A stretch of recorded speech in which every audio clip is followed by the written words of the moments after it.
Hey there, Pisces Sun, Pisces Moon, Pisces Rising. It's Maggie from Moon Directed at this channel, and welcome, by the way. We work with the energy of the moon to see how we can best utilize it to move our life forward in the most positive and productive way possible. I want to take a moment to thank you for your likes, your shares, your comments. You're helping me grow my channel, and I truly appreciate it. Before I turned on the camera, I was trying to get into your energy, and I got such tightness here. And then, like, my tongue felt really big. And then I got this little pinpoint of a headache here, and I thought, oh, what are you so upset about that you are not talking about? Holy crap. All right, so the energy this past week was tough all over. It was really bad, hard energy, lots of uncomfortable angles all over the place, and I feel like maybe you dodged a bullet by holding your tongue, and if you did, good for you. I don't think it was easy. All right, let's see what Spirit wants to talk about. I want to remind you to always check out your sun, your moon, and your rising in case what I say in this particular video isn't making a lot of sense. You might find the answer in another one. Your sun sign is the core of you. It's how you feel inside. It's determined by, the day you were born. And then your rising sign is your personality. It's how you interact with the world. And that is determined by the time and place you were born. And your moon sign can be determined by the time, but definitely the place and the day you were born will give you the indication of where the moon is. And that is how you feel about what's going on around you and how you interact. And, Spirit's ready. Let's talk about it. I don't think I'm off. I don't think I'm very far off here because we have this. We have this Five of Swords, this really tough Five of Swords energy where we just want to, oh gosh, what is the word? We want to argue and fight, or people want to argue and fight, and we're trying not to argue and fight. It's the guy in the back, one guy's walking away, the other guy's telling everybody how it is, and people are not happy. That looks rough. But here's the good news. We have the Wheel of Fortune. The Wheel of Fortune, in this particular one, it demonstrates the wheel is spinning away, the guy cheesing it down, running after it, and changes are happening. And he decided that things are changing out of my control, but I am going to find a way to enjoy it. I am going to find a way to like it. I am going to find a way to make this work for me. And so as he's running after it, then everybody else around him starts having fun because he decided to have fun in a situation that may not have been so fun. So if this was you in the background here walking away, that would explain the tightness that I felt. Like, I want to say something, but I'm just going to, or the other guy, I don't know, that's standing back there going, whoa, I can't even believe what's going on. All right, so we walk into the week with the moon in your third house of communication. Oh, it makes so much sense. And here we are. We're just going to accept the situation. Things are what they are. I may have to just ride this one out and keep my mouth shut. It's better for everybody. It's that Taurus energy, and Taurus is very grounded and down to earth and says, maybe we shouldn't say much here. And you have, transitions and change. Things are definitely moving and changing. We got the Wheel of Fortune going. Be cautious. I guess so. People are yelling and screaming and they got their knives out. And trust your intuition. Oh, big time. Trust your intuition. If you think you shouldn't be saying something right now, you are right.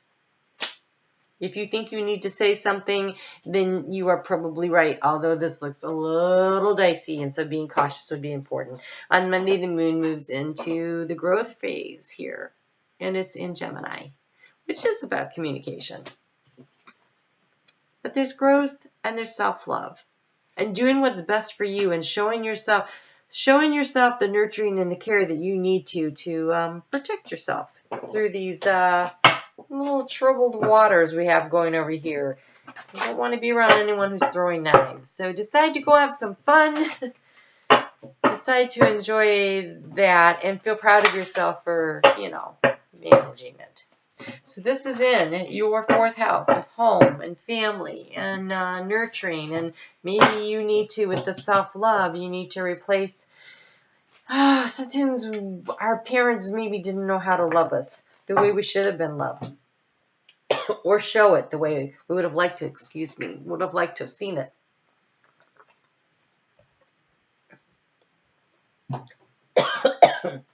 So I was running the incense earlier, and it got a little away from me. Okay, so there's a lot of incense here. So showing yourself the love that you should have been shown as a child, loving yourself, accepting yourself. You know, that's your job now. And you having joy, growth, and reap rewards. Oh my gosh, that's so nice. It says choose your path. So enjoy growth and choose your path, reap rewards, and take time to reflect. And so I think that's that trusting your intuition, right? So taking the time to reflect, you're definitely going through a transition and change. You get to pick your path, trust your intuition, be cautious around people throwing knives. On Wednesday, the moon is going to move into your 5th house of fun, romance, creativity, children. And the moon phase is at nourishing. And I want you to really look at this. This is the flow of abundance from the divine. So soak it in. Soak it in. And choose your path, right? We're choosing the path this week. We're assessing the situation. We are protected. We're going to be cautious.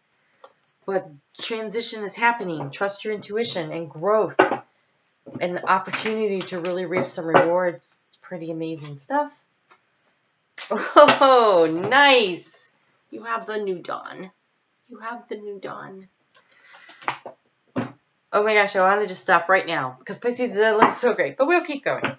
Since I have the cards and we're all here hanging out, why not? This looks so good. I feel like you dodged the bullet with all that harsh energy last week. Also, Wednesday. Wednesday, Jupiter is going to go retrograde, and it's going to go retrograde. Pisces, where is that in your life? Let's see here. That would be 12th, 11th, 10th house of career. Ooh. So, on a real opportunity to reassess and look over how do you feel about things like your philosophy about how you work, your philosophy about your spirituality. There's an opportunity for growth and success because Jupiter is all about expansion. And so the area that it's going back over in your chart can yield more results, like more growth. All right, but then on the weekend, I think you've been holding it together, and on the weekend, you start thinking about things a little too much, and you get up in your head, it gets all fluffy and cloudy. There's like all these fears, and there's a real possibility that you're going to end up feeling very alone. We have sad embrace in the dry desert, and I want to encourage you, Pisces, not to go into that energy. I don't think it's productive. I don't think it's productive. Yes, there's going to be some reflection, but I think that you should focus forward. Focus on what's coming. Try not to let yourself get swept up by your emotions. That's in your 6th house of, oh gosh, yep, work-life balance, day-to-day, health routines.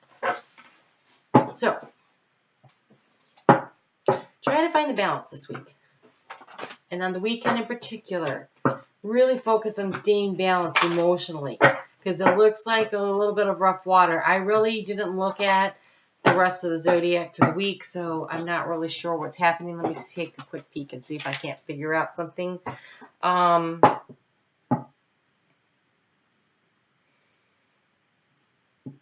Venus is still in Pisces. Mercury is in Pisces. You have a lot of planetary action going on. Mars has moved into Gemini. It's not really a great angle for you. I think that's where all the swords being tossed at you is coming from.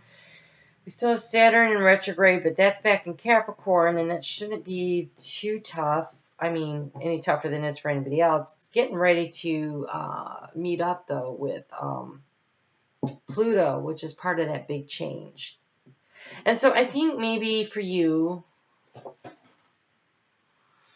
if you know the weekend's going to be tough, so plan ahead. Keep yourself busy. do something grounding, or what brings joy into your life? What makes it easy? So plan ahead, right? Because there's so much good things happening. So if you need a little time out over the weekend, plan for it. If you can find situations where you can avoid being around people that bring you down and make you nervous, plan for it. Because we have orange, nurture yourself. So look ahead and see that, okay, the wheel is turning, but the wheel's turning doesn't mean that it's picked up all the momentum and you're not necessarily there yet. So, that retrograde energy, we're still in the shadow period. I mean, it's direct, but we're still in the shadow period. So things are still kind of difficult. So plan ahead. This weekend that would be the weekend, the 13th and the 14th. Plan ahead.